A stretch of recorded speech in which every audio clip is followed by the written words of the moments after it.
afọ 2020 wụ afọ anyị ahụghị ihe na-abịa nọ.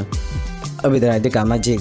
Anyị nwere olileanya maka ọtụtụ ihe. Mụ na onwe m enwere m olileanya maka 2020 dịka ndị ọzọ chere na afọ 2020 ga-adị mma, ihe niile ga-agbanwe. Ihe niile gbanwenyere mana ọ gbanwere n'ụzọ tụrụ onye ọbụla n'anya. Ọ bịakutere m dịka magic dịka m dịkwuo mbụ.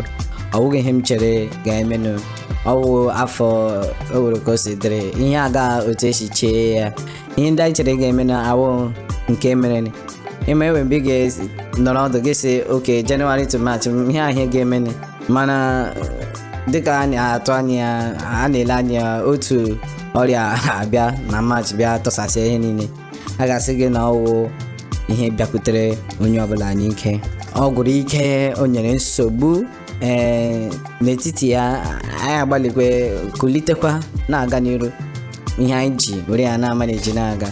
Mgbe anyị bidoburu mbụ, nọ na-ajụ onwe m sị kedu ka ị ga-esi eme ha, ele ihe mmadụ ga-emere gị. Karịa lesin m mụtara bụ ebe ọ wụrụ ọgụ a ga-emewu biznes gị, enweghị mmadụ ga-emewuru gị karịa otu isi chọrọ ime. Relationship lesson m mụtara na 2020 bụ m ga na-agapụta Chineke nso. Mmụtala ka esi abịakwute Chineke nso. Mmụtala ka esi ele ndị agbata obi m ma enubeghị m ha ga-mara otu ha dịrị. Ndị ezinụlọ gị na ndị ezinụlọ kwesịrị na-ekwu okwu oge niile.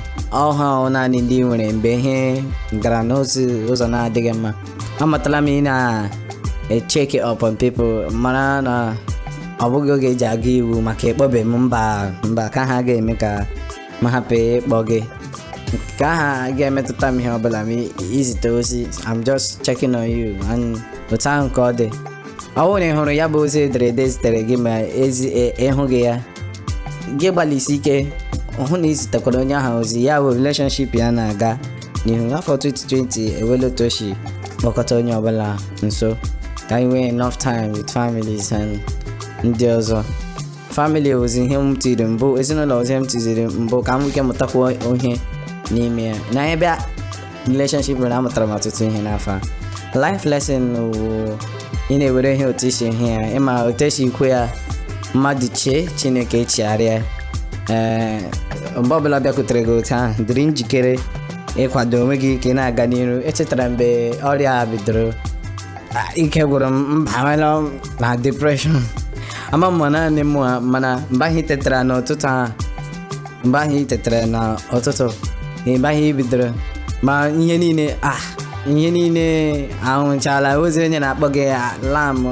Ndị mmadụ amakwa na nka dị ndụ, so mana ọ na-eme ọ gwụla naanị ihe enwere ike ime, maka na gụnwa onye hụrụ onwe gị n'anya. Ekwesịrị inyere onwe gị aka ka ị na-aga n'iru n'agbanyeghị otu ihe niile ọnọdụ si dịrị. Ekwesịrị ị na-agbalịsi ike, jisie onwe gị ike, gbakee ajụ n'ume.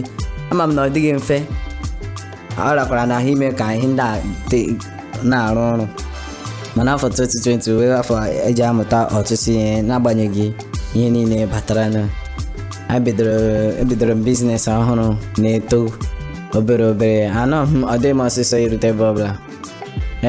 Azụmahịa ndị ọzọ m na-eme mbụ, obi dị m ụtọ na ihe niile ka na-aga ọfụma. Nke ka wute m ọtụtụ ndị enyi m nwụrụ n'afọ a, mana ekele m Chineke na nka dịkwa ndụ ruo ugbu a. M na-ekpe ekpere na Chineke ga-adịsa anyị ndụ ruo mgbe a ga-emeghachi purpose anyị. Aha m bụ Omobola Sanda, Mobile Clothing. Ihe a bụ ihe m mụtara n'afọ 2020.